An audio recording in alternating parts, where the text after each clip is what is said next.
Question: have you seen The Mosquito Coast, the film 1986 by the same name for the novel that starred Harrison Ford?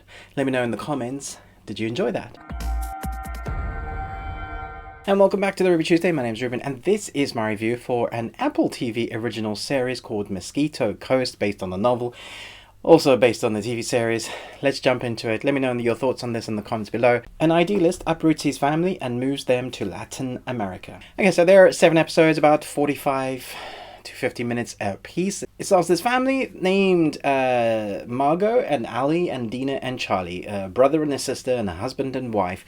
And the husband is this kind of crazy inventor. He's teetering on the edge between genius and insanity. He comes across as a bit of a loony, but when he speaks, he definitely knows what he's talking about. It's very cool to see what is built around his kind of farmhouse, like the gadgets he's used. If you've seen the film, you'll know he's like built this ice machine from ice.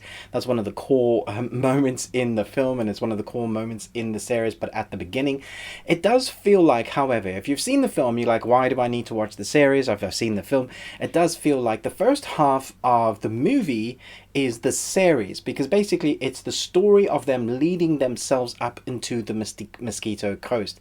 We don't know yet whether we're going to get a second season, but basically you could watch the entire series and then watch the second half of the Mosquito Coast film if you wanted to go back and kind of figure out what they would do in that storyline, or just wait to see if we're going to get a second season. That is doubtful, however, because it took so long for them to get this series out. Obviously, because COVID had a thing, you know. As with all TV series and films recently in the like last year and a half, things have been stop and start. And there's definitely going to be a lull as we're finishing the stuff that we've made now and, only starting to get to grips with more TV series and more films. There's going to be this gap. But for now, we're kind of reaping what we've sowed little bit by little bit. And so they finished filming just in February recently, and then they scrambled to do the editings and the special effects. The screeners that we watch from Apple, thank you very much, weren't even finished with the audio and the VFX. So that gives you an idea of how close to the wire they're working. I think this comes out in a couple of days, and they're still busy kind of editing the little bits they need to. So COVID is making things tough.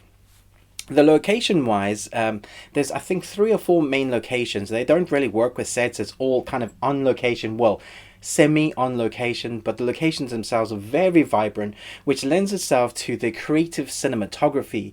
And there's the consistent tone in the cinematography. The look is very vibrant in color, which is surprising because there's 3 different cinematographers, there's 5 different directors, and so you would think that they'd maybe miss their shape or the way it's going in tone. Sometimes it's really hard to keep that thread, but because we have a really good creator here, and the directors have taken on board what the creator really wanted for this series to kind of tell the audience what the story they needed to know.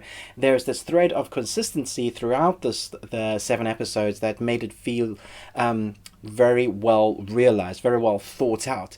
I do have to say though, this series is very frustrating because for the most part you're always scrambling at what the hell's happened, especially if you haven't seen the original film. It gives you tiny little bits of information about what's actually going on. So the story is basically about this family that have to relocate, but this particular story is them relocating. It's the actual journey of how they get there. So they have people after them from the government, they have cartel, they're after them, there are assassins, there's this great adventure. At the same time, there's this weird dark underbelly between the father, who feels like he's kind of Stockholmed his family. So he's always forcing them into situations that they don't really want to be in, but he's always justifying it through certain ways of thinking, saying this is the adventure we wanted, this, we want to be off grid. He's that type of guy, no phones. There's a reason for that. I'm not going to do spoilers in that way, but it does feel like there's this Stockholm syndrome. And so as the episodes carry on, as we see our family put more and more into danger, we see this family start to unravel in amongst the danger that they find themselves in, which is a lot of fun to watch, but it also feels very much like a day of 24. Jack Bauer went through hundreds, at least 10 seasons of 24-hour days was just horrific. At least he had the skill and the know-how how to survive that. This is just a family. Not just though, because the dad is fairly smart. You know, he has these MacGyver techniques that he's kind of been teaching the family just in case this day sort of arrived.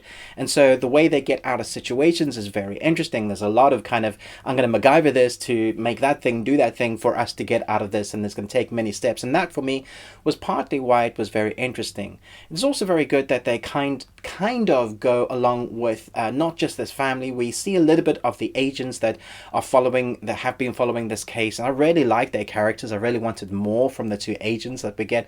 I thought when we see them on screen, they're very good. They don't tell us a lot about the agents, but we know there's a lot of history there in their partnership. I really like those little bits. At the same time, there's this cartel that we almost know next to nothing about, except for when our family encounters the cartel. There are moments where we see the effects of what this family does. Everything this family does to stay under the limelight, to stay away from the government, has repercussions.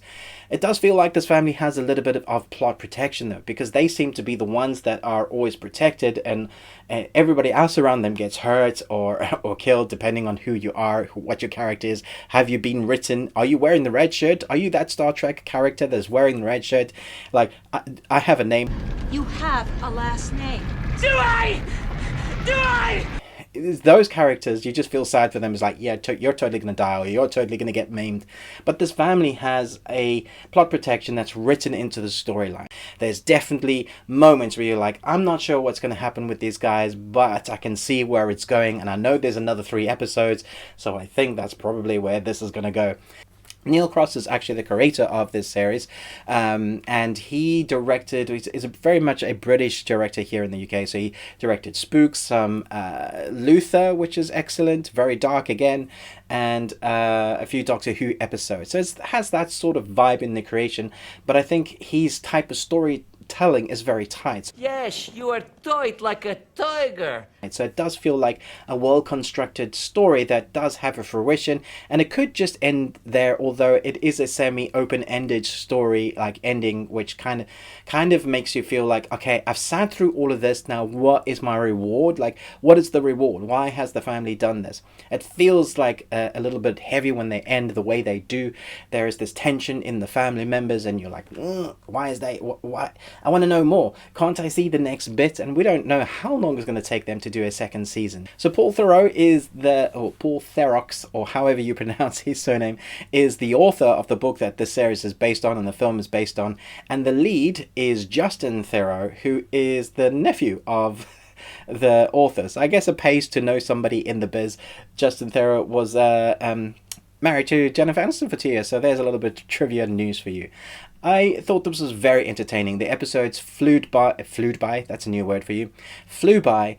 It's very tense for the most part. Like, there isn't a moment really where the family gets to let up. Every time the family is like taking a breath, you're wondering what the hell is going to happen to them. It feels like that way, again, kind of referencing 24. It's a weird series to reference to this type of series, but it's a journey series. It screams adventure because they're always on the move. There's an A to B finish, which is nice, you know, where they're going to get to, you know, what they're going to do, what they have to do to get there. The father's going to do what he has to do to protect his family, no matter what, no matter who gets hurt. It's that sort of storyline, and then you see the psyches of the family kind of break apart, and I quite like the psychosis of the family. You're always wondering whether the dad is a good guy, is the mum a good guy. You never really find out the secrets. You get to know a little bit in the series, but they definitely don't answer all the secrets that you kind of really want to know about.